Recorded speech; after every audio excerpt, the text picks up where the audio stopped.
Hello, hello, hello. What's good, everybody? It is Thursday night. We're trying to get back on track with these episodes, so we are taking it to Asoka tonight. We're going to be reviewing episodes 3 and 4, and of course, the ones reviewing it with me tonight. We got the one, the only. Look at the flowers, Sabine. What's good, AK? How we doing tonight? I'm all right. Well, I was all right until I finished episode. What was it, episode 4? I don't know. It's being on my nerves, man. Yes. I really don't have words right now. We'll get into it. I asked you, can I trust you? Can you be trusted? No, you can't. You already know the other one breaking it down tonight. We got the one, the only Fandom D Force Ghost. What's good, brother? Yo, how we doing, everybody? I need to get that Jedi training joy because he pretty much handled him damn self when those other guys showed up. I'm telling you, he is old school, but knows how to handle it. He can throw them hands when needs to, at least those robot arms. We're going to get into it. Ahsoka, Episode 3, Part 3, Time to Fly. And we open with Sabine getting some much-needed saber lessons from that robot. And I'm not mad at how real he keeps it. He's like, not bad, but not good. Like, he is the best. You know who he is? He's literally the robot embodiment of old people in the neighborhood that just be sitting on the porch talking shit to everybody and about everybody all day. They're retired. They don't really got a whole lot of bills to pay, and they don't got shit else to do. So they just sit outside, yell at all the kids in the neighborhood, and then talk shit about all the adults. Just don't have a care in the world. So brutal. Not at all. How would you feel, fandom, hearing from a robot that doesn't lie? Like, you're not the worst Jedi candidate of all time, but I mean, that's not exactly inspiring words. Nah, it's not. Especially when teaching, it's like you can't even be saying that to kids or anyone you're teaching, honestly. Like, you're the worst person I taught. I'm like, yeah, you're not supposed to be saying that. Even though you could be right, still. He said she is the worst Jedi of all Jedis he has ever seen trained. Oh, how is that for motivation, sir? You are the worst Jedi candidate of all time. Like, yeah, that's brutal. Even Rosario's like, you can't say that. What are you doing? He's like, it's true. Exactly. And we know how much of a wild card Ahsoka is. Even she had to give him the side eye like, bruh, word? Brutal. And I like the simple callback to the Padawan training with the saber, like while blinded, just done with a simple wooden sword instead of the laser shooting spear, because she is not ready for that level. She ain't ready for that. She wasn't ready for that Arya Stark level of training. Not just yet. Like, let me just tap you with some wood here and show you what's about to go down. Mm-hmm. And the fact that it's more than 40 years later, and like, I don't know, the fact that they kind of use the less tech, but again, just the wooden stick instead of that laser shooting mech, but she's just not ready for that yet, because we saw that she actually did have that in the closet later. Yep. I asked in the show to answer. I wanted to know about the child, and it's like they were listening last week. Like less than 10 minutes in, and Senator Mothma asked the same thing I want to know. How's Jason doing? I was like, what? Let's get it. Harris' son. Like, oh, that gave me, and I'm guessing so many other Rebel fans, like the biggest smile. And at this point, if you haven't seen Rebels, what are you doing? Why are you even watching this show? Like, don't judge me, DJ. Damn. Okay, it's on my list. I said. I don't think, like what I was just saying backstage, I don't think I'd like this show if I didn't watch Rebels. I would. I mean, you just would. There's so much you don't understand. That's just like everything. You know what? Johnny was on earlier today. He was talking about episode 1.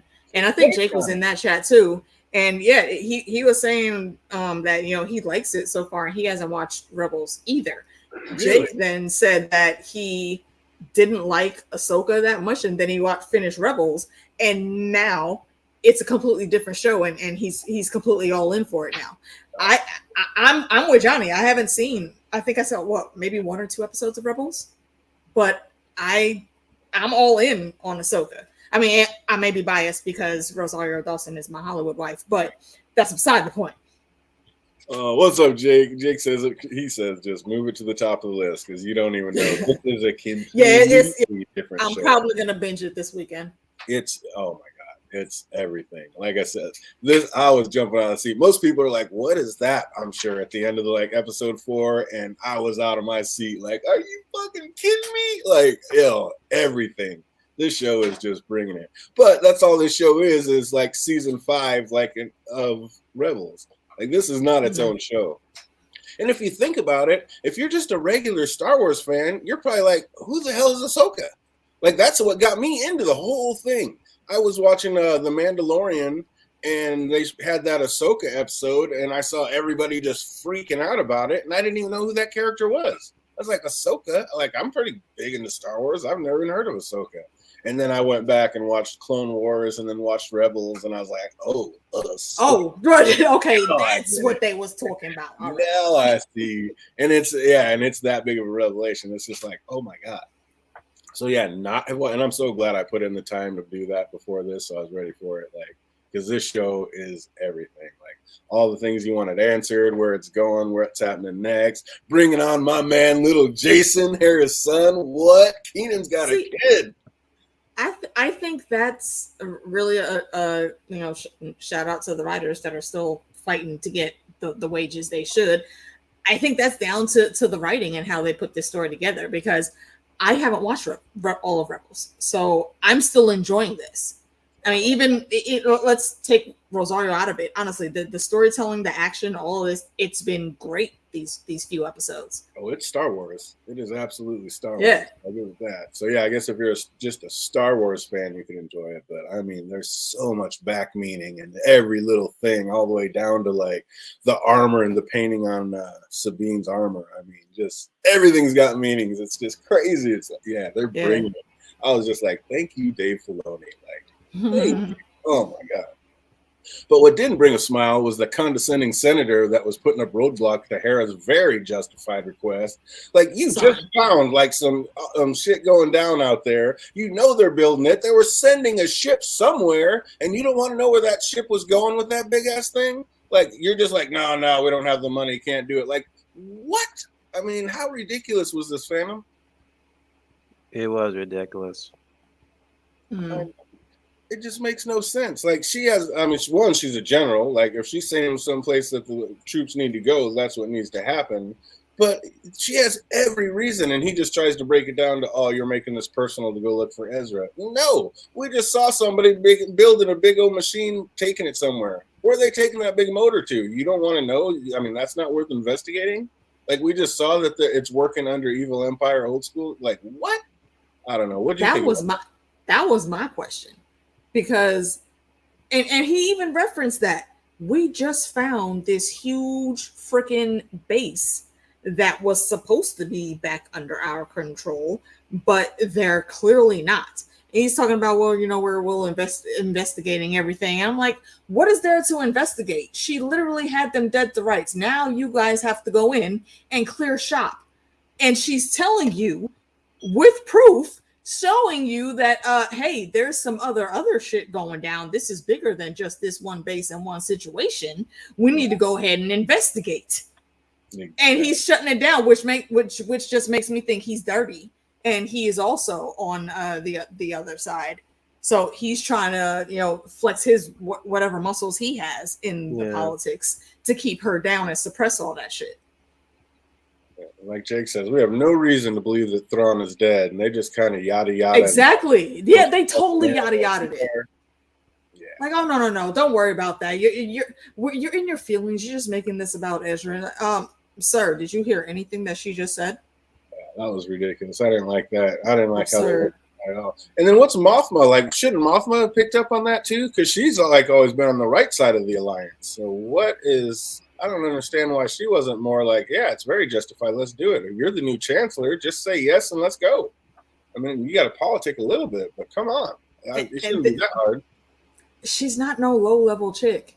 Like, this is a seasoned, decorated general of the army that is telling you, hey, some shit's going on that has some shit going on. One of the best ex-Jedis is also on this same tip, and y'all don't want to give her backup? Really? That makes no sense to me. Like, she just uncovered a secret sex still loyal to the Empire and understandably wants to investigate another lead, and the assholes are like, yeah, she's just on some personal wild goose chase. Like, what? I got both eyes on that guy right now. Mm-hmm. Like, didn't he just out himself as an Empire loyalist, Phantom? Pretty much. I mean, what is he so afraid of and against? Talking about we don't have the means.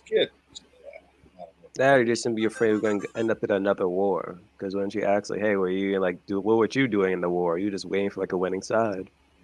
Sitting back to see who won. Like, I see you. Well, you are not loyal. But Hera making a very great and very valid points once again shows how pointless and fickle the Senate can be. And the fact that they're unwilling to investigate any further just tells me that there are more loyalists left in the Empire than anybody realizes. They've been bought. Yeah, absolutely. That's what it is, too. It's not about loyalty. It's about greed, just like Asoka said. But Hera let her emotions get the better of her, which gave the senators all the excuses they needed to deny her request. And I don't know, do you think Senator Mothma asked her about her son right out of the gate just to get her emotions up before the debriefing, kind of knowing that she would be more likely to snap under Senator Zeno's provoking? That and just to be like, oh yeah, remember fans of Rebels, you know she got a son, right? And everybody who hasn't seen letting them know, absolutely. Oh, that's so sick. Yeah, she was pregnant, but she never showed the son, and now we got it. And I was all for it. But yeah, as irritated as I was with the Senate, I was right back to smiling when Jason came bopping back on the scene with Chopper, like talking about Aunt Sabine's training to be a Jedi, and I want to be one too. I was like, something tells me you will be, young Padawan. Something tells me you will be, because your dad was sick with it. Oh, so dope, dude. Yeah, that's what I'm saying. If you haven't seen it, you just don't know. But again, I don't know if it's spoilers to the backstory or not who Jason is, but like I said, I'm here for it. That's Kanan's son, and yeah, he was a sick Jedi that actually trained the Ezra that they're talking about. And yeah, they're gonna have to explain all this. I can't wait to see how they break it down. It is gonna be gangster. Speaking of gangster, that was bad when Asoka just showed like a glimpse of what it's like to use the Force. Like, show of hands, like commenting down below later on if you're watching this or in the chat box. How many people, and be honest, when you were younger, tried to move a cup as soon as you saw Star Wars? Oh! So, do you know how much furniture was broken like all over the world because kids were trying to force push their friends into other shit?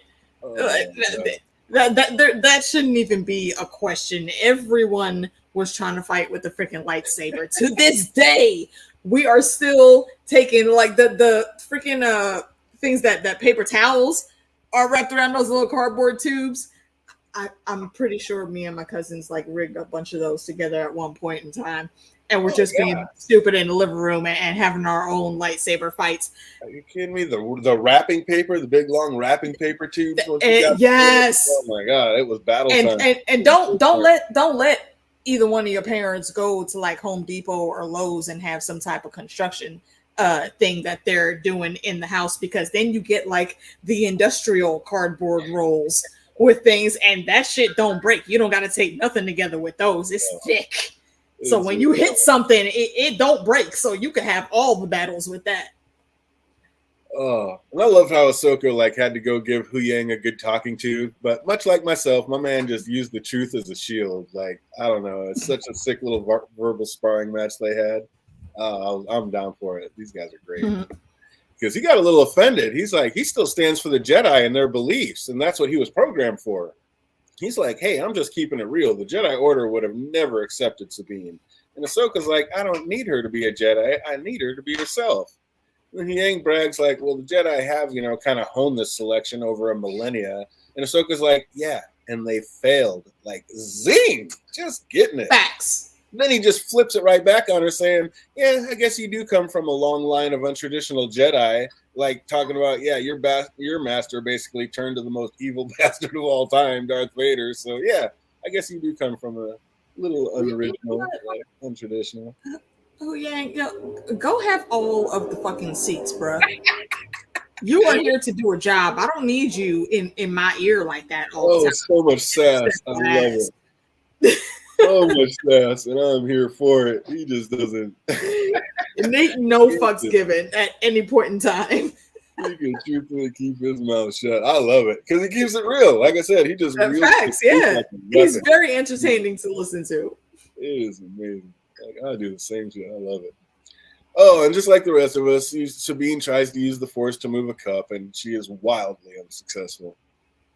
But Hera gives the two the bad news that she's been denied the funds to send the fleet, but they weren't really waiting anyway. Like, they've already made their way to the Denab system and are going to find out what Morgan's been up to one way or another once they get out here. And then we got some more great nostalgic flashbacks with Sabine on the guns, like yelling out to keep it steady while displaying the worst aim. She's got worse aim than the stormtroopers, doesn't she, Phantom? She had nothing on that gun. Yeah. She's been rusty now. We've been in peace times. What do you expect, man? Oh, she was just like Luke. She couldn't hit nothing at first. And didn't she say something about the settings where like her settings were disabled?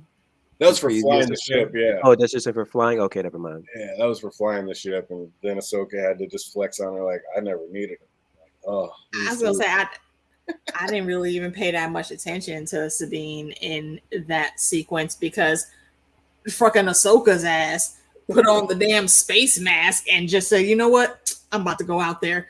And Sabine even looked at her like, what the fuck you mean you about to go out where? Oh my God. Like that is space. Like, you know you can't breathe out there, right? But my girl puts on the mask, no suit, just the mask, and goes out there and stands on the fucking hull with the lightsabers like, what, bitch? Come at me.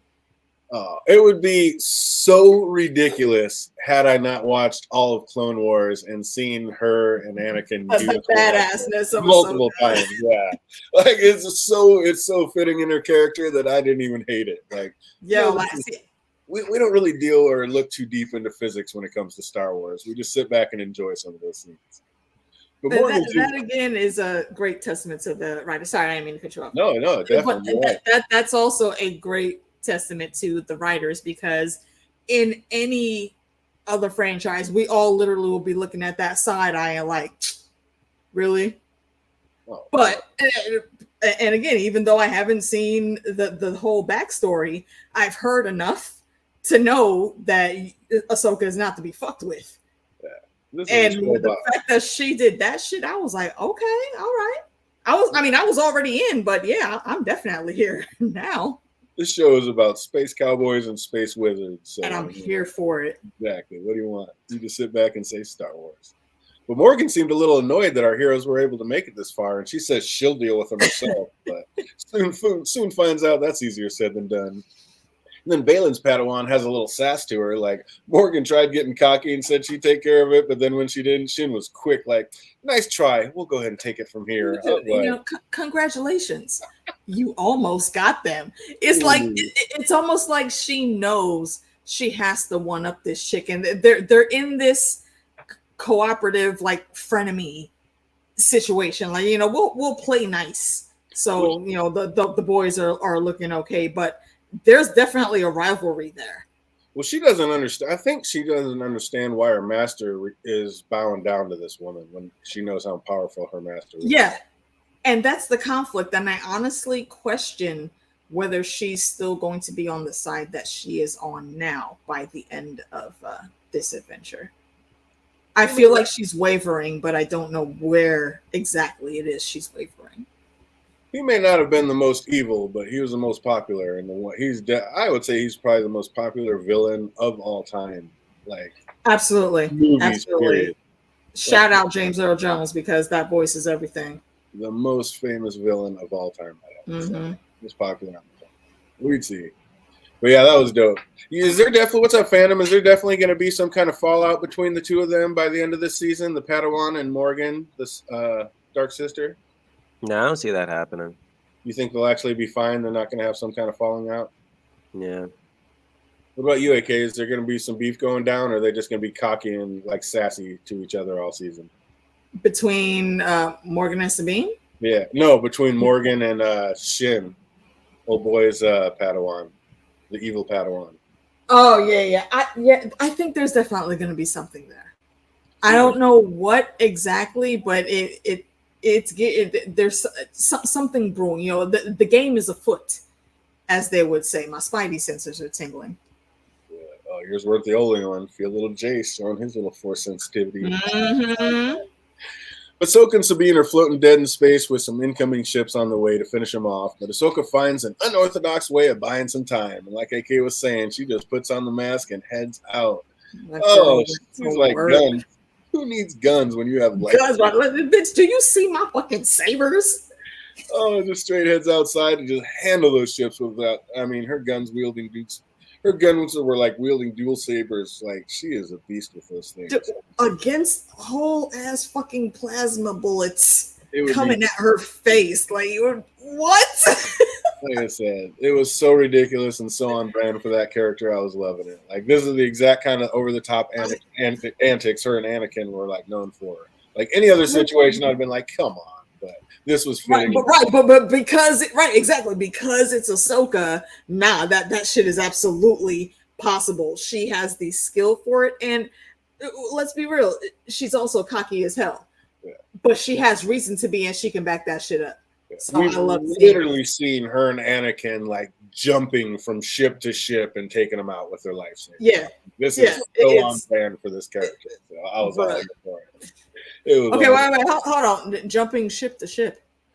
Yeah, like I can see it in my head, so that's why I was saying yeah, but I haven't seen those episodes. Oh yeah, no, okay, like, even more to look for. Not out in space, but down on like a planet. They were literally going in a spaceship fight, and yeah, they were out on wings, jumping from ship to ship, just taking them out with lightsabers. It was so ridiculous, and yet again, like I say, so on brand for these two. Like you're like, oh, yep, I guess they're doing that now. They just use the Force to a whole different level. It is sick with it. And then she's just all calm, like floating out in space. Like, did you fix this ship yet? Okay, great. You want to come go ahead and swoop me up now? Like, it's all calm and collective. Like, great job. Now come get me. Then we get another gem as Ahsoka says she's taking something up ahead, and we see like a pod of Purgle making their way through. And again, like, I'm sure they'll attempt to explain all this, but they made mention of Ezra Bridger earlier being lost defeating Thrawn using the Purgle as how he was able to do it. Like, he was able to like tap in, got the main one of the pod, and then they basically wrapped their tentacles around Thrawn, and then he zapped out with those two, with Thrawn and Ezra. That's where they're at. And that's where they're at now, and why everybody's trying to find him. So I don't know why everybody thinks that Thrawn's dead. Like, nobody found his body. Like, nobody was found, nothing. Yeah, so I'm not so sure why everybody's saying he's dead, unless they're just using that because secretly they want to bow down to him, and they're hoping to find him and bring him back. But yeah, once again, the Purgle are used to like escape a dangerous situation, and again, just loving the little nods to the original show. Like, they touch on this later, but I hope they go more in depth, because like those that haven't seen Rebels, like it's got to be hard to understand all this, like the Purgle and what they are and where they go and what they do. I don't know. Can the show really explain all that to those that haven't seen it? Like, I just wonder how. I don't know. I wonder how it's going to unfold by the end of the season. But the ship's in bad shape, so they look for a safe place to set down for a bit. And right on time, Hu Yang's back up, and his backup battery kicks in, asking, like, what did he miss? And the ladies tell him they almost died multiple times. And he just like Ahsoka, very casually replies, yes, standard operating procedure. But you know the structure by now. And they avoid being detected, and Hu Yang informs them that the large structure being built, what it is, and that it's not yet complete. And they realize, like, this could be used to jump galaxies, and they know exactly what they're using it for. So that's just insane. But Batlin tells his troops that the Jedi have landed in the forest and to go hunt them down, but he has to know that they will have no chance against Ahsoka. So did he just do that to appease Morgan, like make it look like he's trying to hunt them down, but really he's like, I don't know. Is that the real reason his Padawan didn't shoot down an out-of-commission ship when she could have up there because she was told to, not by her master? Does he really not want to kill Ahsoka, do you think, Phantom? That's the vibes I get. And even in the next episode, you seems like it as well. Yeah, he said, like, unavoidable. Like, he seems like he never really wanted to. Like he said on the last episode, there's so few of us left. Like, he's not trying to take any more out.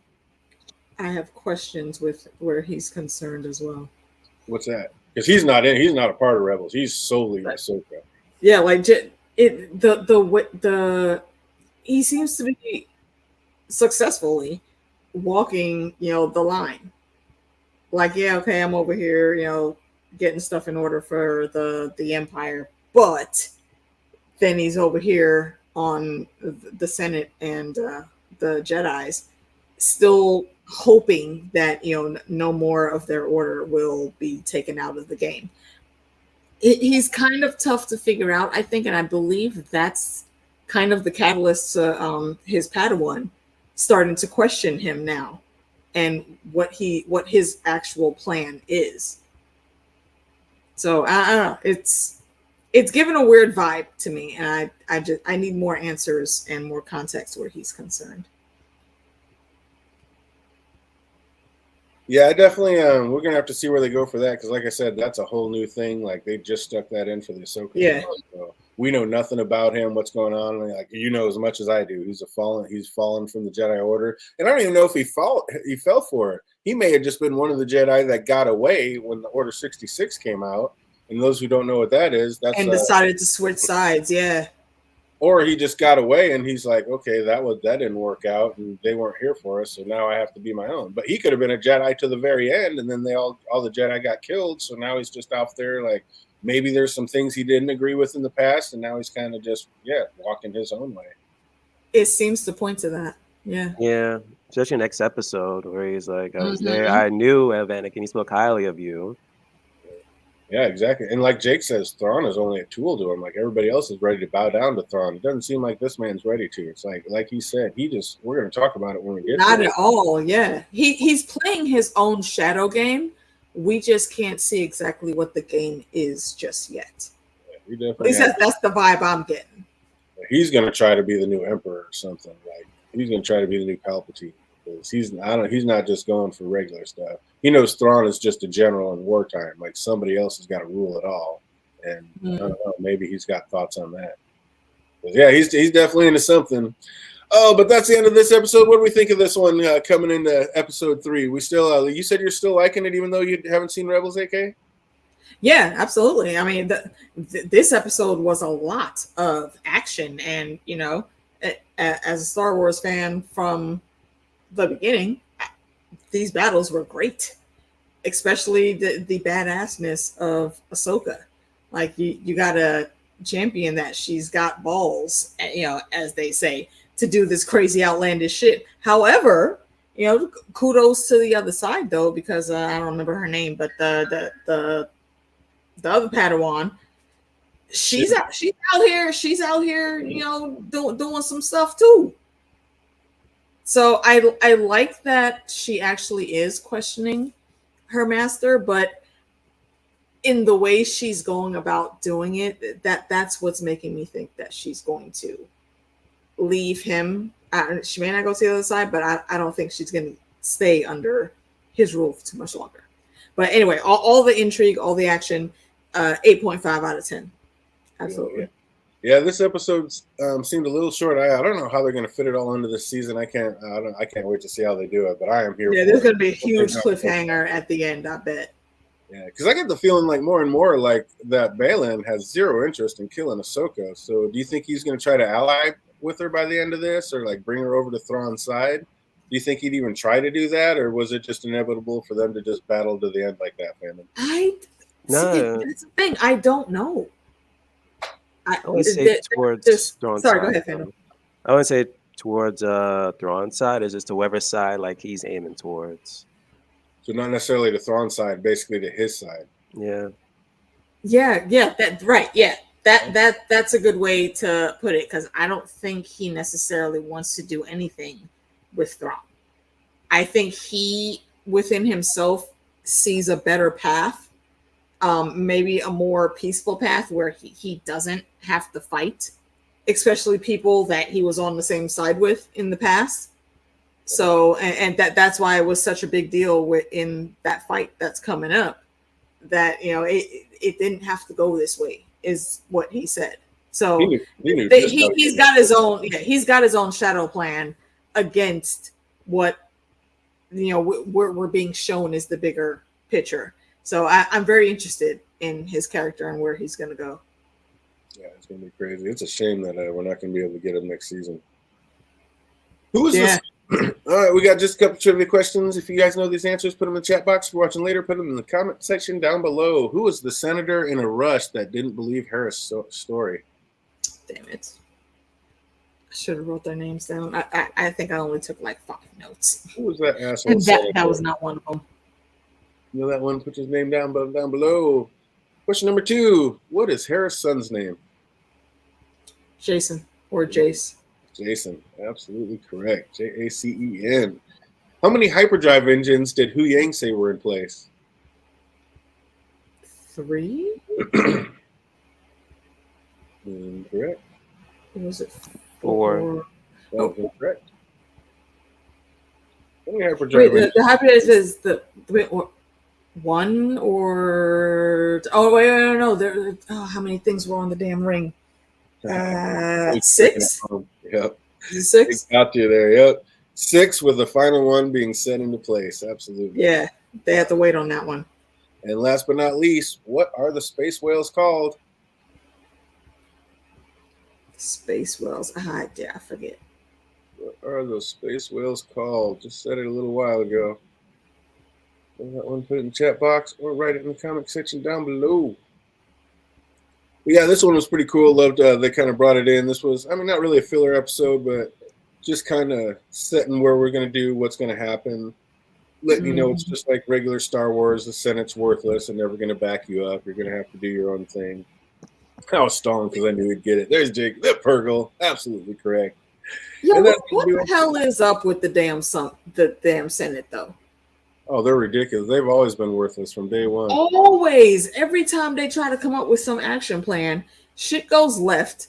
Somebody ends up coming in being the big villain and taking over. And then they have to react to that. Why not just take precautions when people are telling you shit is amiss? Yeah, absolutely ridiculous. But we're going to get into it. Episode 4. This one's Asoka episode 4, part 4, The Fallen Jedi.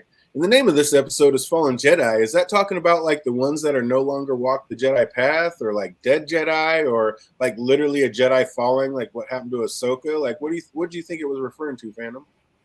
First, I'm thinking of Homeboy we've been seeing throughout the entire season. Then near the end of the episode, I'm like, oh shit.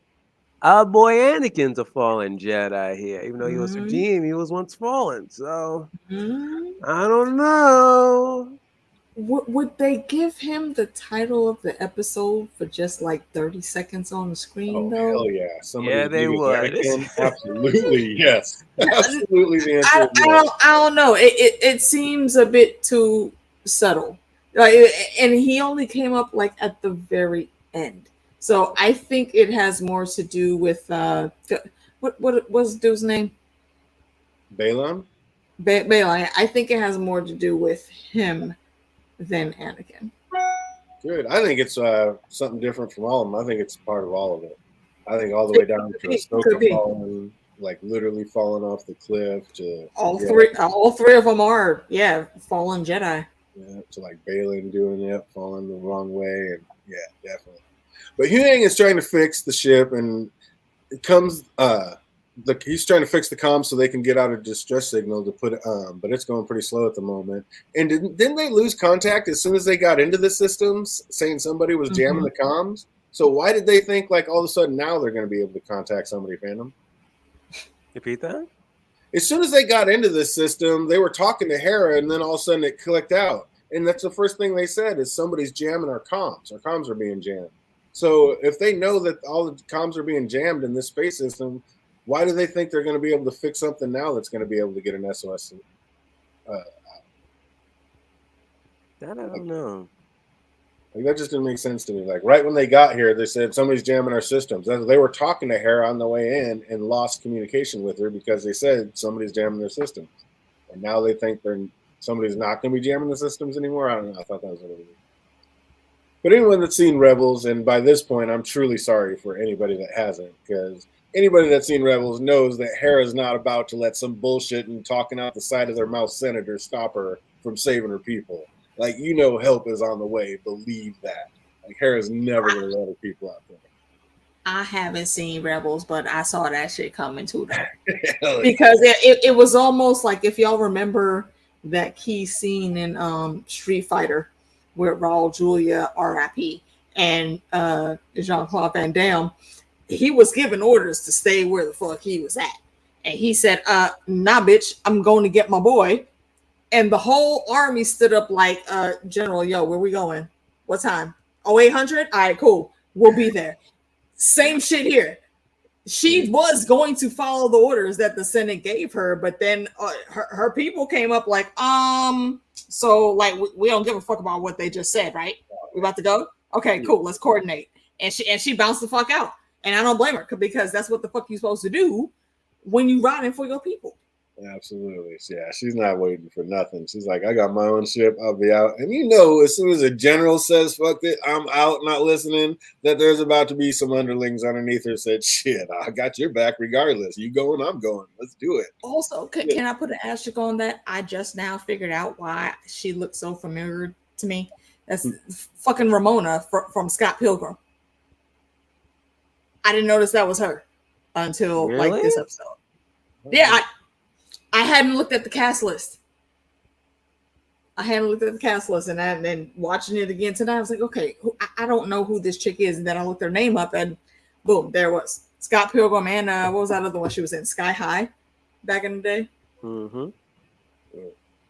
Yeah, absolutely, Jake. If you didn't see Rebels, you might be like, why would a general put themselves out there and not just send some people on like a secret mission out there? But because we know Hera's Hera and she's the baddest pilot in the fleet, she going. That's what I was about to say. I think we've seen enough, at least for me, having not watched Rebels, I think we've seen enough of her character to know she was not about to let Asoka and Sabine be out there by themselves. No. Nah. And Asoka asked to know she was asking too much of Sabine by asking her if she'll lose all hope of saving Ezra to make sure that Thrawn doesn't return by destroying the map if it comes down to it. Like, Ezra's literally some of the only family she has left. You should have known better. Like, come on. Like, fandom, if you got somebody out there, a long-lost brother, and that's the only way to get it back, are you destroying the only map that there is to find your way out to him, no matter who asks? I don't know, because me and my brothers have like a checkered past. So I'm like, do I need to find them, leave them in, wherever they're lingering in space or in time, I should say. But at the same time, it's like, who else is trying to, the difference here is like, okay, we need to go find Ezra. But at the same time, the enemy's looking after Thrawn. So it's like, if I know I can't like make it in time at this point, I may have to end up destroying this map because I don't want Thrawn to end up coming out of there. And the Empire might end up rising. So it really is an iffy subject here. Yeah, like Jake says, Hera and Sabine are going to save Ezra no matter what. That's family. I don't give a fuck what anybody else is saying. I got family. I understand that. I understand that because y'all have seen some of my family members on my streams multiple times. We're tight knit like that. However, in this situation though, I would very seriously have to evaluate that because you can't just think about family. And I understand that. Still, it's the big picture. If you can stop this great menace from coming back and causing all these thousands of years of war and so many people dying in this war, it's almost a catch-22. 6 in one hand, half a dozen in the other. Neither way really is great. Neither way is right, but neither way is wrong either. I'd have been like, we got an entire galaxy of people ready to stand up and fight. We took down the Empire. We can take down one more person. I don't care how smart he is. I'm going to get my fam. Like, that's just what it is. Like, I'm not destroying it. I'm going to go get my you gotta have a contingency plan for that though. When it boiled down to making that choice, I don't know. I feel like there's a different way that she could have went about it. Ezra earned his rescue and told Sabine, "I'm counting on you." But if you remember that, what he was saying, Jake, is he said being a Jedi means you have to make the decisions that nobody else can make. You have to make hard decisions. So he wasn't saying, "I'm counting on you to come save me." I'm counting on you to do the right decision, make the hard decision, and destroy the damn map when you got a chance, so they can't. Exactly. Like, you're gonna make this all pointless. I just did all this for nothing, and you're just gonna let them come back and get them after all this? Like, no, destroy the damn map. That's why I did this, to keep everybody safe. So yeah, that is why I said that is why my name right now is Look at the Flowers, Sabine. And for anyone that does not know that reference, it's from The Walking Dead. The woman you see on screen under my name is Carol, and that little girl right there, she had to kill that girl because we're in a zombie freaking apocalypse, and this chick is trying to play tag with the zombies. She purposely set her little sister up to get bitten because she thought that, you know, when someone dies from a zombie bite, it's okay because they'll come back. They'll just be a little bit different. Oh, wow. I cannot have you in any fucking situation where I am that I'm trying to protect other people. Look at the flowers, and now I got to shoot you in the back of the head. Hey, this is a Disney show. That's dark. Oh wait, there was Xander. They did.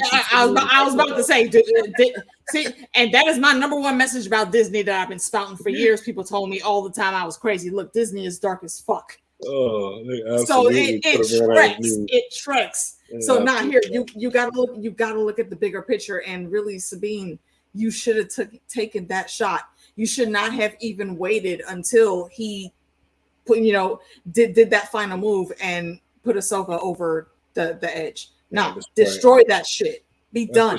She already asked you about this. You looked her right in the eye and said that you can count on me. And obviously she can't. And what happened? Exactly. She can't count on you at all.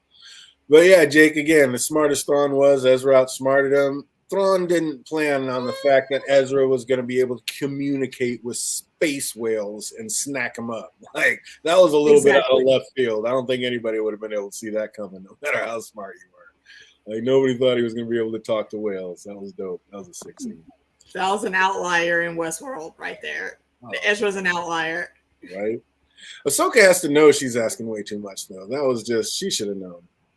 And that's what happens. It ends up blowing up there. Like later on, when you only got family left, I mean, not everybody can just be Asoka out there flying through with nobody but a rope on your side. Like, so, I don't know. When you got family, you got to go get it. And when Asoka asked Sabine, yeah, I mean, she did. She asked if she could count on her, and she replied, I can. Like, you think Asoka could tell that she was lying right then and there, Phantom?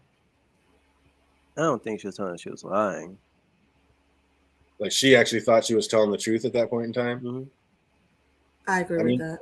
Yeah, she probably was, but I don't know. I think she knew because she was dancing around. She never answered the question directly anytime I was asked. Because she knew, if it comes down to saving my bro or not, I'm going to save my bro. So, I think she knew she was going to do that. She also sensed trouble coming. Like, I'm surprised she didn't do more than just tell Hu Yang to be careful. She could feel something was coming out there. Mm-hmm. She didn't set something up or be a little more prepared for that. But I have to say, both ladies are very adept at like skating around the truth and answering like without really answering any questions. Like, I don't know. Like I said, Asoka kept asking her, and she kept answering, but not directly. And Asoka knows she can't trust this woman when it comes to saving what's basically her brother. Like, again, she should have known better. But outside, Hu Yang finally makes some progress on the transporter, only to have to blow it back up to signal the ladies. Like, that poor droid. It was the right move to do, but that would suck. He just put all that time in fixing it and then had to blow it up right away. Like Phantom was saying backstage, he was throwing them hands and holding his own. Like, how'd such a do it? Is that just because they used to make them better back in the day, Phantom? Of course. So that kind of remind me of like General Grievous every time he goes into like those forearms. Oh, when he brought the extra arms up? Mm-hmm. Yeah, that was sick with it. He was using them perfect, too. When they ran outside, like, those two make a pretty good team together. Like, they made short work of that squad. They fight well together. And even Hu Yang mentions later, like, stay together. Like he said. Done better together. If you only listen.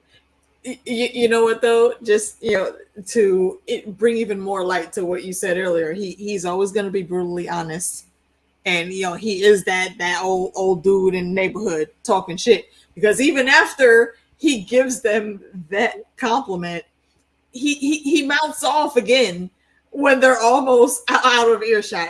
The line was in my head, but I just forgot it. But I see you smiling, so I'm guessing you do remember that part. You do better, when you're both together. They run off, and he says something else, and I remember I laughed at it. Oh no, he said, in my opinion, basically. He just said, in my opinion, after that. He's like, you always do. There was something else. Okay, maybe I was laughing because he said Hu Yang needs a lightsaber. It's like he does. He gets. Does he? He was sick with it. I mean, he's the one. Basically, that was his role. That's what he did. I mean, yeah, he's always spouting off about Jedi rules and shit. Well, that was it. That's what he was made for. That's what they showed in Rebels to help the Jedi. Okay. Well, he took all the little young Padawans when they were ready, and he took them to this special planet, and they would all pick out. He took them to the Jedi Temple on this special planet, and they all picked out their lightsabers, how they're going to construct it. They make their own lightsabers. So like Jedi yeah, so like a special, they pick out a special crystal, a kyber crystal, and then they pick out how they wanted. Like there was a young Wookiee got like a wooden handle and shit. Yeah, I was about to say that. Like that's I remember that. This was Space Harry Potter going to the freaking wand shop to get his wand, going to Ollivander's to pick up his wand. Okay, all right. Yeah. He's the one that showed him how to pick up the wand. Exactly. That's exactly who he was. Okay, I got you. Yeah, and Ollivander was also that old man that will never tell you no lie in the neighborhood. Okay. Yeah, got it. Thank you for that context. Yeah, so that's exactly what this bot was made for. But yeah, he would be sick if you put a saber in his hand. He'd get down because that's what he does. He builds lightsabers. Sure enough. Pretty sick. I liked when he was doing that training scene we saw. I don't know what language it was, but he was like yelling out formation. Mm-hmm. At least that's what I think it was, formations to Sabine while training. I thought that was kind of cool. Oh, hell dope. And then he says, yeah, she's not good. Not bad, not good. That was amazing. But now we know, as soon as he said, like, you've always done better together, and so you should stay together, you just absolutely know there's no way that they're going to be staying together. Like, I was like, as soon as he said that, I was like, yep, that's not happening. That sucked. And thinking back, if they did, like, there's a decent chance that things would have been in a much better place. Like, I mean, they should have never split up in the first place. But then they would have encountered the Padawan first, defeated her, no chance of her coming back, and then they would have went to the Master and handled that shit and got the map and got out of there together. But because plot, they ignored that advice. So now we have this fucking side quest that we have to go on to save Asoka and also to go see where the hell Sabine's going. Yeah. Then back up at the space station, we get our Independence Day moment when some dock worker tries to tell Hera that she can't go. She just simply smiles and says, "Watch me." Oh, I'm surprised you just didn't go full Will Smith and say, "Just tell him I hit you." Nah. This was Captain America. Going up at the before the final big fight of the Avengers, and that guy tried to stop him. Son, don't. Let me go about my business and do my shit. Okay, this is what I was literally made for. Step out of the way, kid. I'm out. Get the fuck out my way. Oh, it must be nice to just be able to flex on your son like that too. Like, Mom, how come you don't ever have to follow orders? She says, well, just become a general and you won't have to follow orders either. Now, buckle up. I was like, basically, because I'm me, bitch. Now put your damn seatbelt on. You heard what I said. 5-star general and get to the top and you can do what you want. Until then, buckle up. I was like, hell yeah, that was so sweet. And as she's traveling out to hyperspace, like, when she's in the lane, she's joined by numerous other ships. And I just love that. Like we were talking earlier, like if you heard of generals going YOLO, you're definitely going to suit up and going out with them if you're a real one. Like that was tight.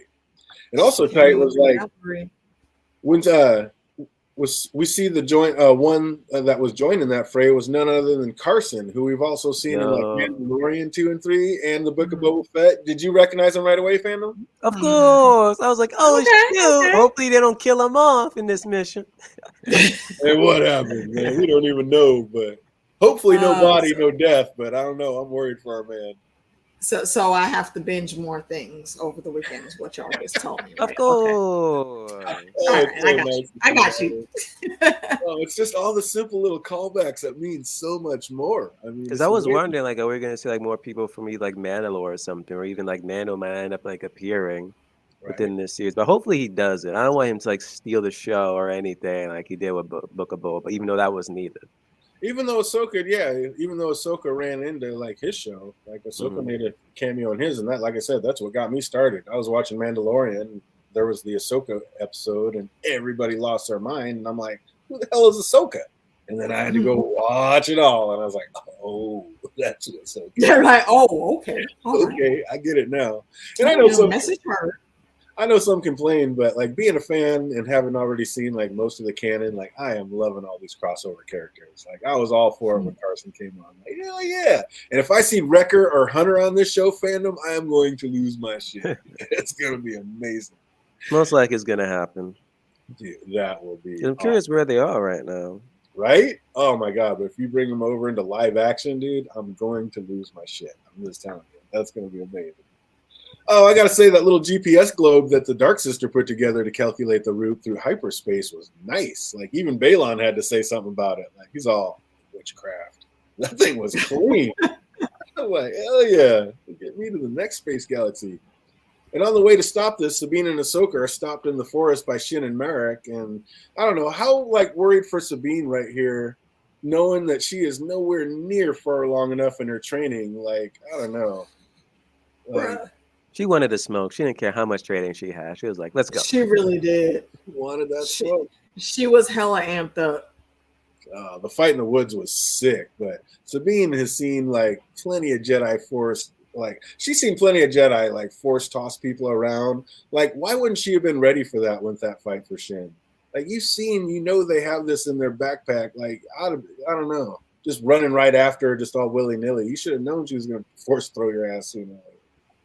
It doesn't make sense that she didn't try to at least, practice multiple times to try to get in tune. I think we saw her do it once, and then that was it.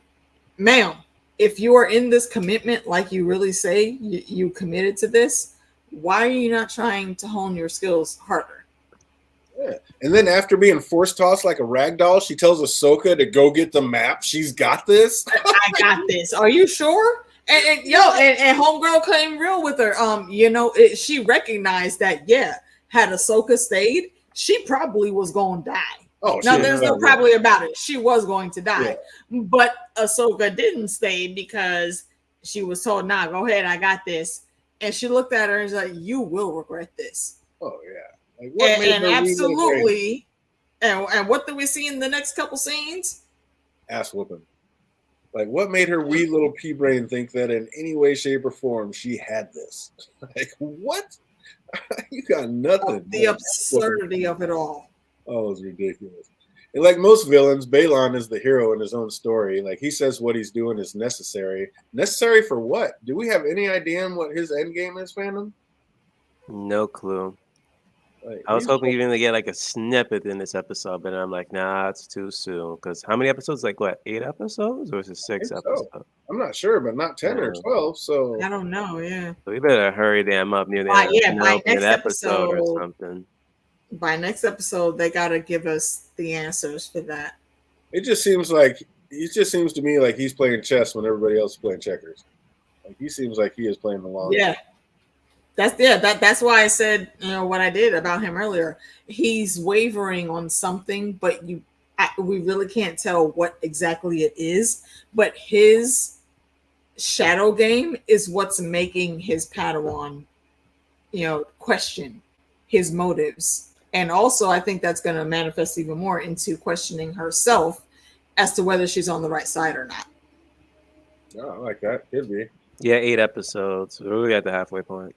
Yeah, they need to. Yeah, they're gonna have to. Okay, they gotta answer that next episode. I have faith because they're throwing a lot into it. Like maybe they're just gonna throw all this in and then like explain it in season 2. I don't know, but man, they're giving us something, and I'm here for it. Why did Ahsoka think she had this? I don't know if she did. I think she just knew that destroying that map was the most important thing at that point. So she just had to put faith in. She didn't want to waste more time. Yeah, I think she just had to go basically putting Sabine's life on the line at that point, because she should have known that she definitely did not have this. She knows that. I think it might have been her honestly trying to show Sabine that okay, I do trust you. If you say you can do this, you can do this. I'm gonna go over here and get the bigger fish because that legit is more important, and I need you to have this distraction handled. So do what you do. I'm gonna go over here and be awesome. But Sabine couldn't really live up to that in the end, as we saw. Me too, Jake. Me too. We got just a taste of him in The Mandalorian. But yeah, we're definitely got to have to see him again. Who's Zeb? Oh, he's just the man. Okay, so I don't care about the spoiler for that. He's part of the original crew with Sabine and Ezra and Hera and Kanan. He was fifth member. He was the fifth member of the family. Has he been in any of the other shows that we've covered? No, he's like the Chewbacca of the crew. He's not human. Okay. He's a different species. And he actually speaks like English. So yeah, he speaks perfect. Yeah. So he's not I Am Groot. And he speaks and understands perfectly. Yeah, he speaks perfectly. Awesome. But he's just he's a big like werewolf, I don't know, teddy bear thing, but he is all that then some. He's amazing. Big werewolf teddy bear thing. Oh, yeah. I don't even know how you do it. Oh, so is it just that like Balon knows that things aren't working the way that they are now, so he wants to burn it all to the ground and rebuild something better? Or I mean, I don't know. Do you have any ideas what his end game might be, AK? I mean, this ties in, what we were talking about in the last episode. He seems to have his own agenda. We just don't know what exactly that agenda is yet. Like, he's definitely going to follow the course that's been set, but I feel like he is going to, when he deems the right time has come, he's going to get rid of what's her name, Morgan, that built the ring thing. Mm-hmm. And he's going to try to market himself as the better person to lead, but to lead in what direction is what we don't know. So I'm intrigued by his movements. I don't know really where he's going to end up. I don't think he's going to be on either side, Jedi or Sith, Empire, as they say. He's definitely forging his own path.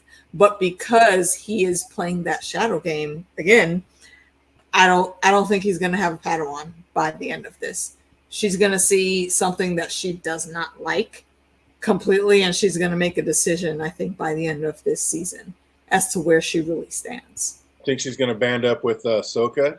That would be dope. What if like Sabine? Highly probable.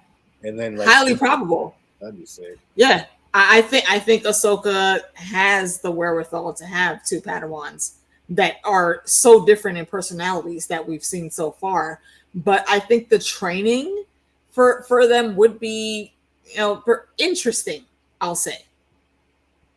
I don't think she's going to end up with two Padawans. I don't think Sabine's going to make it. I don't think that her and Sabine are going to you think Sabine's going to die, maybe? Or no, I don't think she's going to die. I don't think she's going to die. I just think she's way too Mandalorian to become any kind of Jedi. She's just going to be Mandalorian to do her thing. That could be possible. That could be possible. Yeah, and I like that. That fits. And then Ahsoka is going to be like, yo, I walked away from my master because it just wasn't straight, and I had to walk my own path and do my own thing. And I think she's going to say that to Shin, and Shin's going to be like, yeah, I think I need to walk away from my master and do my own thing too. And then those two could go off and just be the two new badasses just handling things. I like that.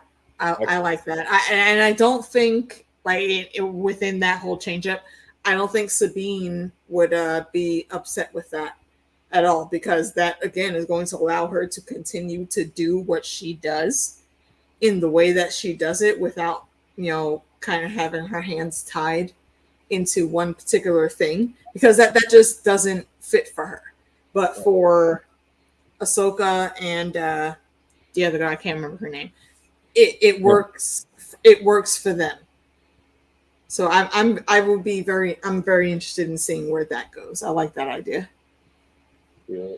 Yep, Sith always turn on their master, so that would be fitting for the canon. Very true. That's correct. Yeah, I forgot about that. I believe he believes he's going to bring balance to the Force. He's probably just nuts. Could be. I mean, definitely part of that. But yeah, I think he's just got illusions of grandeur going on. But yeah, it also seemed like he never really wanted to fight Asoka, like I was saying earlier. Like, it was her that drew that saber first, like sticking to her true character. Because in Clone Wars, her and Anakin were both hotheads. Like, they were both quick to fight. Like, oh, you don't think so? Let's get it. So. Yeah, he low-key started off saying that, like you could tell that once she got up there, they both sensed each other. Absolutely. Mm-hmm. They knew that each other was there, even though they couldn't see each other right at the moment. but they definitely sense each other. And I think he has a lot of respect for Asoka. Sure. Absolutely. He's hell of a lot of respect for Asoka. He said Anakin spoke highly of you. Yeah. They knew Anakin was like the dopest of all time. So he probably respects Anakin overall. So to say Anakin spoke highly of you, that's big. But so Balin proved he wasn't playing around. Balin proved he wasn't playing around when it came to getting the saber duels on. Like, he was getting down with Asoka, who is one of the best. I literally was sitting here the whole time like, hold on, bruh, Asoka. Yo, you good? Like this was, I don't know, for anyone that might watch this later, this was once upon a time when freaking Regina, the quote unquote the evil queen from the Snow White story, had to fight what she found out was her older sister, who was the Wicked Witch of the West in The Wizard of Oz. And she came in and fucked Regina up in like 2.3 seconds. And Regina is powerful. She was not no slouch. And I'm looking at this scene right here like, wait a minute, hold on. Asoka, I just saw you fighting on the hull of a ship in space with just a mask and your lightsabers, and you can't handle this dude here right now? I would say Ahsoka's top her 5. Ass all around that damn platform. Ahsoka's probably like one of the top 5 saber wielders, and he was holding it down. Yeah, like I was very disappointed and a bit scared watching that sequence. I wasn't scared. I'm like, this is plot convenience. I can't have her beat him by episode 4. It's too early. I knew she wasn't going to die this episode. However, I didn't think she was going to have to take this L like she did, though. Oh man. And speaking of taking L's, out in the woods, Sabine is absolutely getting her ass whooped. Like, it's so funny when she tried to use the force to choke Shin, and Shin like flinched and then realized like, you have no power. What's up, Phantom? Is that true? Does she really have no power, or is it just that she hasn't learned to unlock it yet? Of course. Like when Joy had that fight, she was literally just shooting at her, and she was like blocking everything. I'm just like, this is kind of useless here. At least try to pull out your lightsaber at least. Even when that happened, it was like somewhat helpful, but nonetheless. Is she ever going to learn how to use the Force like that? When she's about to be like near death, something's going to happen. I agree with that. I think it's going to be like when mutants get their powers in X-Men. It's going to be some situation where they're under duress of some kind, and it's just going to kick in. Who said Ahsoka never dual wielded? It was an all right saber battle. I was hoping for better. Well, if she would have dual wielded, oh boy wouldn't have had a chance at all. She'd have just lit his ass up. I'm curious why she decided to not go dual wielded. Yeah, I was waiting. I have the reason, because plot. Oh, okay, there you go. Whatever the story is that they trying to give us, they needed her to not be as OP as she is, so she couldn't have both sabers out. It was respect. It was just respect for her elders. She's like, let me fight this old man like him just with one saber. Low key, that too. No, I mean, he's right. Nah, she had respect for the elders. She's like, okay, you know what? Let me make this fair fight. It was almost like what's his name in The Princess Bride, Inigo Montoya, when he was fighting the Dread Pirate Roberts, or the fake pirate. If I fight you with my right hand, I'm gonna kill you in like 2 minutes. So let me make this a little bit fair, and I'll use my left hand, and that way you have a chance, and it'll take longer. Jake says near death that Sabine will finally be able to move a cup. Yeah, I agree. I think it's gonna take that. Oh, but she didn't need power of the Force when she had those wrist blasters on, and that was a nice little shot knocking out of Shin's hand. That was dope. I was like, oh, there you go. You're not completely worthless. I got you. And why was a little bit worried. Why did that spear burn Ahsoka's hand so bad when it didn't seem to do anything to Balin or Sabine when they held it, Phantom? Weren't they using the Force? Or had gloves on? Ahsoka kind of had gloves too, though. I mean, no, she didn't. I'm pretty sure she picked up in her bare hands. Well, I don't know. She has weird gloves on that do show a little bit of bare hand. So I mean, is that what it is? Is like the bare hand just? Yeah. I feel like there might have been some kind of source. Like, I don't know. I think that might have been what sucked her in. It was something that she was. But it was activated at the time, as opposed to when Bayon had it. It wasn't even activated; it was just a regular spear. No, that could have been it. Yeah. Maybe, or maybe there's just some kind of connection with Asoka because she's been to the world between worlds before. But yeah, I don't know. We're gonna talk about that in a second. But that was freaking incredible. What is the world between worlds? That's Put a pin in that, please. Explain after this. That's where she ended up at the end. But yeah, Rebel season 4 right there for you. What's that? Rebel season 4 for you. Hurry up, catch up. Okay, see, that's too long. Yeah. Okay, spoil me when we're done with this discussion. Oh, Sabine had the map in hand and could have destroyed it, but of course she didn't because, like, she did not truly understand the assignment. You had one job, Sabine. One job.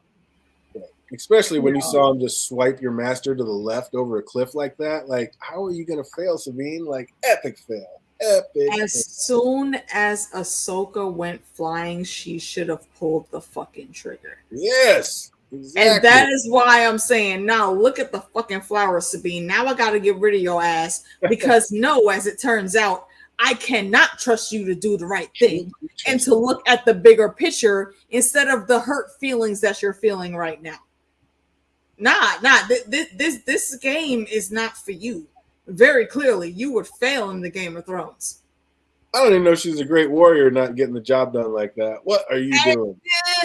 She can fight. She can hold. I mean, she held her own enough, I guess, against what's her name in the woods. It just wasn't great because she still did get knocked out.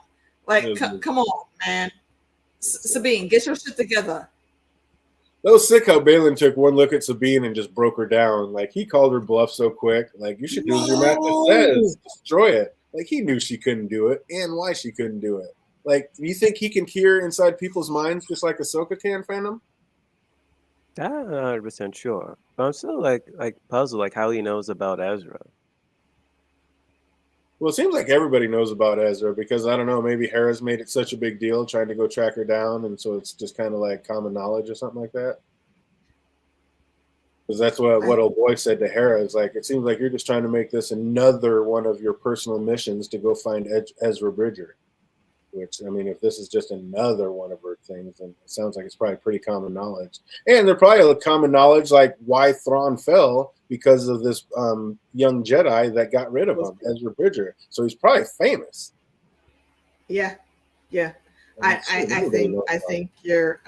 think that's pretty accurate to where things are. Everyone knows about this quest, and everyone from what I can tell, everyone that knew Ezra loved him dearly. You know, he seemed like a stand-up guy and a great fighter for the cause. So, yeah, people know you're looking for him. And he did, a little Jedi trick, looked into her mind real quick and found the greatest weakness that he could to use against her. And because she's her, it worked. Yeah, and I was sitting here screaming like, yo, Sabine, pull the trigger. Sabine, pull the fucking trigger this instant. And no, she gave him time to talk. See, when villains start monologuing, that's when you're supposed to strike and make your move and cut that shit off mid-sentence. But she let him keep talking, and look what happened. I like Asoka is going to ride a whale and save Ezra. That would be epic. Just jump on a Purgle. That's how she might. She kind of has to now because Sabine let dude destroy the fucking map because she put it in his palm. And again, like, I guess that's why you might think that Thrawn would be dead, because they did space jump with a bunch of whales. How did they live out in space with no helmets? Like, they went out there, just the two of them. What, he just held his breath real long? I mean, he didn't freeze to death out there in space. Like, how'd that happen? So, yeah, I guess you would think that Thrawn would be dead if you think about it. That's why you can't think too hard on the science of Star Wars. Physics don't exist for them. Ridiculous. Like you were saying, Balin pulls the ultimate Jedi mind trick on Sabine and actually gets her to trust him. And he gives his word. He won't let any harm come to her. What's up, fandom? You think he's going to be able to keep that word? He did he stayed faced the moment his Padawan would start choking the hell out of her. So far. That's a little easier to keep his Padawan under, but what about when Morgan says to hurt her? Then what does he do? Simple. Cut off her head. Keep moving. Who, Morgan or Sabine? Oh, wait a minute. Morgan's not the... Morgan's Morgan's the witch. Oh, yeah, I just said it. He's going to cut off her head and keep moving. Oh, just cut off her head then. Yeah, because he think so? already did the space jump. So I think like literally like half of his plan is Gucci now. Oh, so he's like, oh, you've served your purpose. I'm done with you, witch. It seems like it. Because he literally absolutely be. After that whole map thing, and they finally got the coordinates, about to go space jump, he literally just destroyed the map. He's like, okay, no one's going to be following us. And now they're able to do the... What if he knows Thrawn could come back and reset everything, and he doesn't want that to happen, so he wants to go find Thrawn just to make sure he's dead, and he's actually going there to kill Thrawn? That'd be a sick twist. No, that would be good. Then again, I'd be like, wow, you just like brought Thrawn back just so you can just like kill him within one scene. Right. I'm like, that's anticlimactic there.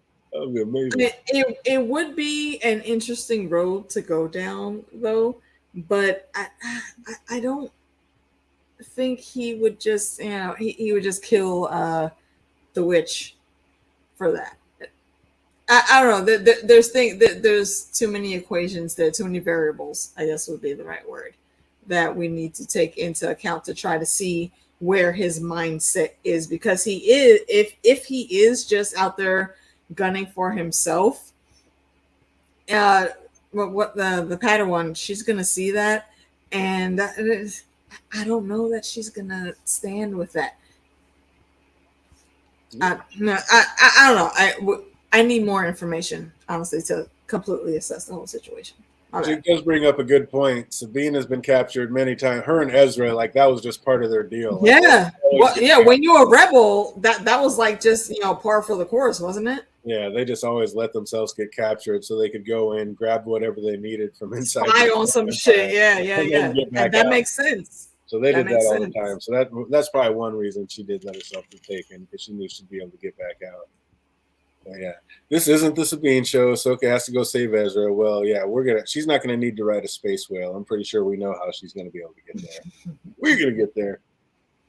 But yeah, I was like, dude, when Hera said Hera's here to save the day again, but this time it seemed like she showed up a little bit too late, because by the time she got there, like shit was already going. Right, yeah. Ahsoka had already been pushed over the cliff, and Sabine was about to walk on to the enemy ship in handcuffs. Yeah, Sabine fell for the Ezra crap and gives the map back to Baylan, and they finish the upload. And just as Hera arrives and Huyang is able to make contact, we thought it might be, but again, a little bit too late. So they have their coordinates, and Baylan destroys the map so no one else can follow them. And is this going to be like Sabine's first steps into the dark side fandom? Is she going to end up taking the path of Vader over Ahsoka? Hell no. No. What would you take the path of the dark side for? You don't think that's possible? Nah. Got them dark side vibes. I'm not saying it would or could happen, but I'm not ruling it out though. Also, that was like as far as Star Wars goes, that's another reason why they took the little younglings so young. They said once you got too old, it's too old to teach. It's too hard to teach them. You can't do that. So I mean, it's too easy to fall to the dark side once you're older and learning all this stuff. So kids are far more malleable. They're like clay. You can shape them a whole hell of a lot easier than you can an adult, or anyone past like the age of 10 or 11. Once they're really figuring out their identity and who they are and what they want to be.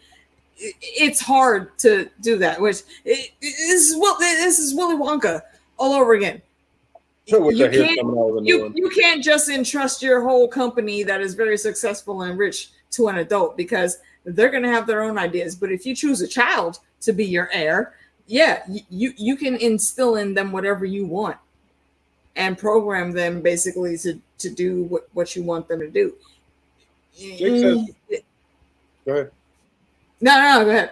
Jake says we have reason to believe that Ezra may turn to the dark side. What reason is that? I know a lot of people. What reason is that? He was tempted at one point with Maul, but then he like turned back, or even was like after Maul too. But I mean, you think Thrawn's going to be more tempting to turn to the dark side than Maul was? I don't know. I mean, back to the Sabine thing. As they were saying in the previous episode, like Ahsoka is not trained to be a Jedi. Noah become a Sith, and Ahsoka is not even a Jedi nor a Sith. She's in between. So she doesn't need the dark side. She could walk both paths. A little toe in its. That's why I asked if she was a gray Jedi.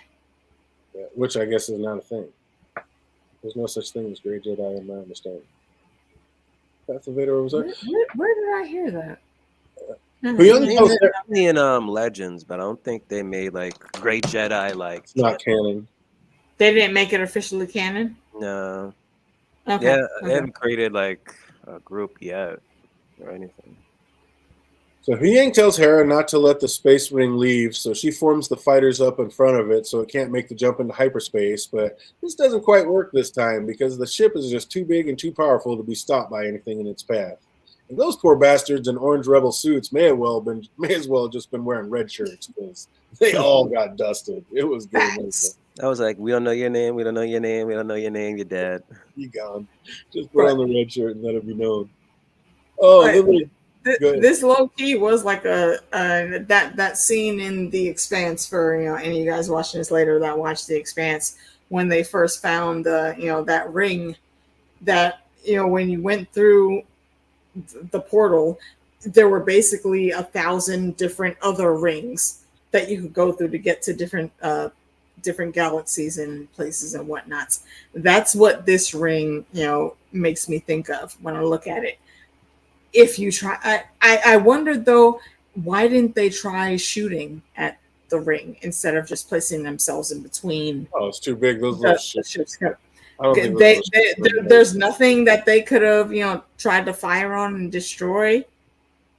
There were no shields on it, as far as we know. That unless I missed something, there weren't any shields on that, were they? That thing was so big. I think they would have had to been closer, and I don't know if they had that kind of firepower. They would have had to been a lot closer than they were, and by the time they got up to they did get closer though, didn't they? Because they said they were in the fleet where Hera was. They were in between the ships that with Morgan that were trying to come get into the gate and the actual sphere gate. Yeah, they tried to cut it off, but yeah, that's another thing. They said, let's go cut that thing off, and then it didn't cut off. So I don't know if they went to cut it off and then Yang said, go get in the way, and they veered off and got in the way and let them get there or what, but yeah. And then okay, so we need more information on what they actually tried to do there then. Okay. And yeah, Jake, in that temple, I don't know how much of that was truth and like how much of that was set in stone, like, because they always say it could go either way. It's just a possibility. But yeah, I don't know. But yeah, there's a lot of weird shit in the last couple of seasons. It got epic. It was so good. Kingdom's Vision in the temple. Yep. I remember what you're talking about, but I just don't know how much of that is set in stone or how much of that is it could go that way or it could go this way. But, yeah. So then little Jace looks up at Hera and says, I have a bad feeling. And basically that just lets us all know that he is indeed force sensitive. The force is strong with this one.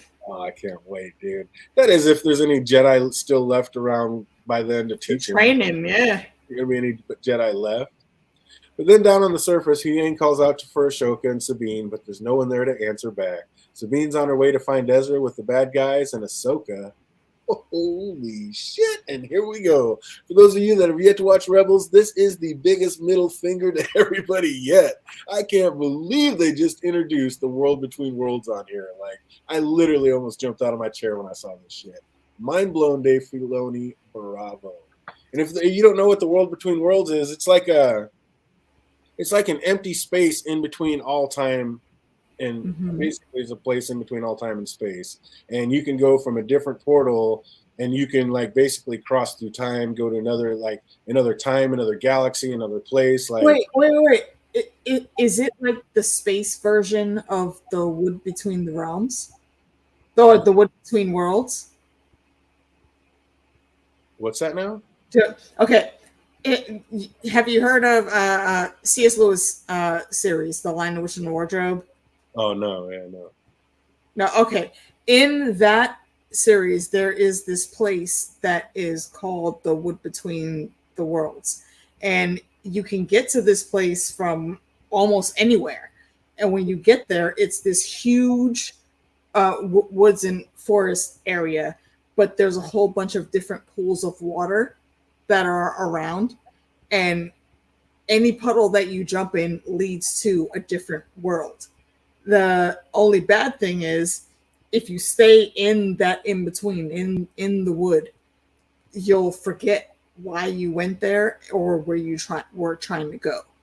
Oh yeah, you don't forget But this. it's This is just a basically basic a story. transit station. You can get to many different worlds by going through the wood between the worlds. Yeah, you can do that through this, and you can do it through like any time, like a different, like all time and space. And I don't know, That is interesting. yeah, and I don't know how far they're going to go into it, and how far they're going to explain it, or what happened, or keep it canon, like what happened with Rebels, which it seems like they're doing. But yeah, for those that haven't watched it, spoiler alert, tune out here now or whatever. But I don't know, most people want to know. But basically, Ezra went in there, found this place. The wolves from his planet led him there. He jumped through a portal, got into this place, started checking it out, and it took him to a time and place when Asoka was having to battle Anakin. It's the first time that Asoka runs back into Darth Vader and sees him as Darth Vader. And he tries to take him with me, and of course she's like, "No, I'm not going with you." And those two start to have a sick battle, and they're just like, I left you once, bitch. I can leave you twice. oh man! And so these two are getting it. She cracks his helmet and sees Anakin inside, and that's like just messes with her mind, and that gives him enough to like kind of get the upper hand. And he's basically getting ready to kill her. He's like, "If you won't join me, you got to go." And is just getting ready to kill her. And Ezra reaches through a porthole and snatches her, pulls her out. Oh shit! Yeah, and that's so I don't know. Are they going to touch on that? And this is going to be Ahsoka's second time here because she's been here before when Ezra saved her, or are they going to play it like this is her first time here and she's just now checking it out? And yeah, of course she turns around and we get the cherry on top that they have her master, little young Anakin Skywalker, there to meet her. And all I could say was, "Fuck yes!" Like, yo, that is see that is almost like the epitome. Okay, see, I'm gonna say that they got that shit from C.S. Lewis. That is almost the epitome of what happens in the story of the magician's nephew with the wood between the realms. They go into this, some random world that is dying, and when they try to run away from the one person that was still alive there, that person ends up being the witch that held Narnia in winter for like 100 years in The Lion, the Witch, and the Wardrobe. That's freaking awesome. Yeah, and that's I love knowing that. That's where I was going with this, Jake, because I mean, obviously, I think that's how they're going to get there. They're not going to need the map. The map's destroyed. I don't think they're going to jump on a space whale like Ezra did. So basically, the only way left for them to get there is this place, the world between worlds. And he can go from any time, any space. They could go right when Ezra gets there. They could go there before Ezra even gets there and be waiting for him when they get there. Like, I don't know.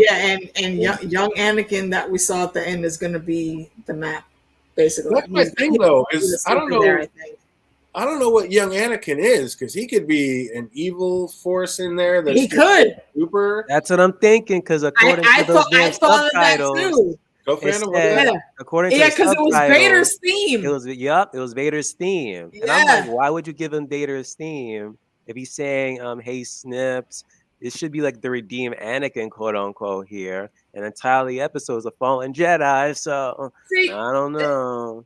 I have a question. This is where I'm kind of confused on the timelines because I haven't watched everything. The couple episodes that I did watch of Rebels when Anakin is training Ahsoka, he looks like he's in his middle age already, like at least 28 or 30 something with that beard. Where does this actually fit in the official canon timeline? Anakin with a beard? What? Is my question. When did he have a beard? Didn't he have a beard in the Rebels show, or am I thinking of the wrong show?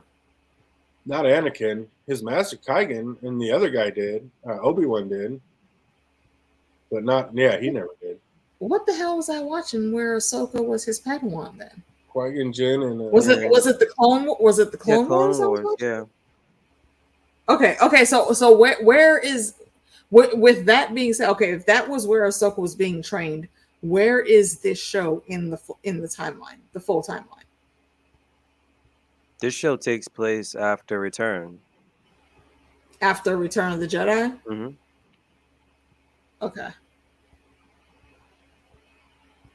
Technically, now where Anakin has a Force ghost, he looks like how he was in Episode 3. Yeah, now he looks like basically how old he was when he first met Ahsoka, and Ahsoka became his Padawan. Mm-hmm. But yeah, he's like, and then he said, like, only thing he said was, "I didn't think you'd be here so soon." So he was already expecting her. Who is he? What is he? And where are we going with this? Like, yeah, because like that's what I'm trying to figure out. Because at the end of the what was it, the third prequel that is actually Episode 3, where Anakin he goes to the dark side and does the switch. I was wondering about his appearance when he was training Ahsoka, because I guess if I'm remembering correctly, the remastered Return of the Jedi, now they have Anakin looking like his Force ghost, looking like Kristen. Looking like Kristen. Yeah, as opposed to how the original Return of the Jedi, he was like an old man. Okay, all right. I just need to watch. I need to watch everything for more context. I don't know why it was a decision about that though. Like they could have just kept the old man version of Anakin. Really. Yeah, exactly. That I think that's what's confusing me, because there are very different looks in. I think they probably did that because they want you to know that this is a time warp thing. Like time is not as it seems in here, and that's why they showed a younger Anakin. If they showed an older one, you wouldn't realize that there's like time warpy stuff going on. But him saying so soon, that's what driving me off. I'm like, you being serious with that so soon, or you deceiving us so soon? Because even when Ezra went in there was like no one else besides the wolves, right? Ahsoka's little owl, her little guardian owl. As opposed to this one now, you see a freaking Force ghost up in there. I'm like, hold up. Wait a minute, what happened? Like maybe he came through the last time that Ezra opened that portal and followed him through, and like now this is him. And he was just waiting for Ahsoka to come back to try to get him to come back with her. Who knows? I can't wait to see how they do it. But yeah, I'm with Jake. I think they obviously introduced this because this is going to be the way for Ahsoka to get there to find them all. Mm-hmm. So I agree with that too. That's going to be tight. Oh, what do we think of this episode? How about from somebody who hasn't seen Rebels? What do we think of this one, AK?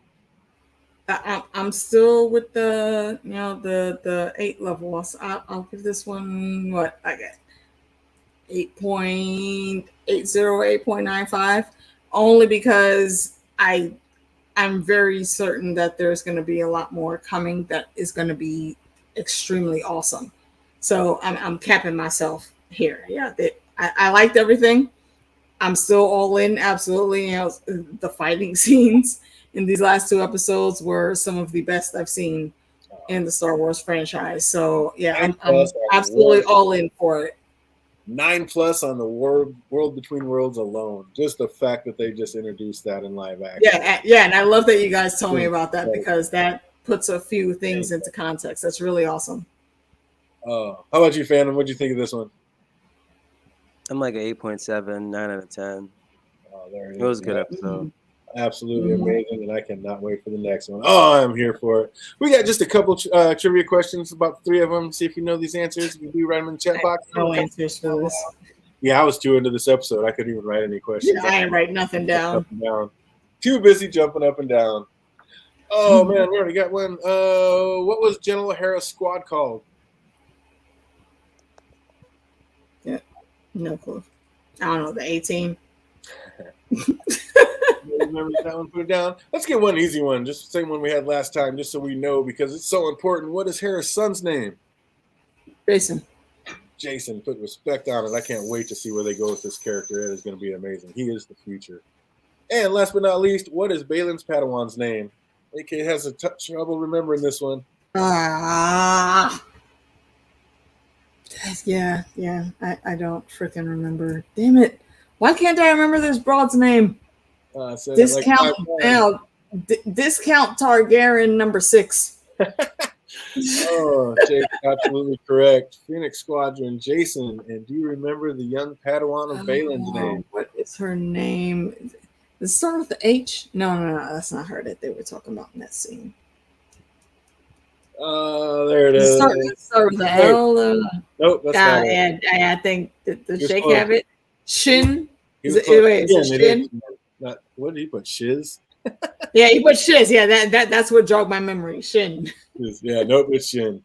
Oh, well done. That's gonna do it for us. We're gonna get out of here before it's an hour and a half. I can't believe we went deep into this one because it's so much fun and I am absolutely loving this series. For those of you that have not seen Rebels, get out there and watch it. What are you doing? You have to because this show is just so much more with it.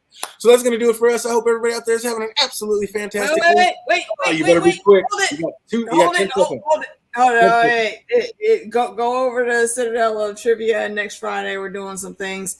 And then I'll be putting out some stuff on Foundation in like 2 days. Bada bing. Make sure you're subscribed to both those channels. You got more coming. That's going to do it for us. Hope everybody out there is having an absolutely fantastic week and it only gets better from here. Until we see you on the next one. Peace, everybody. Peace.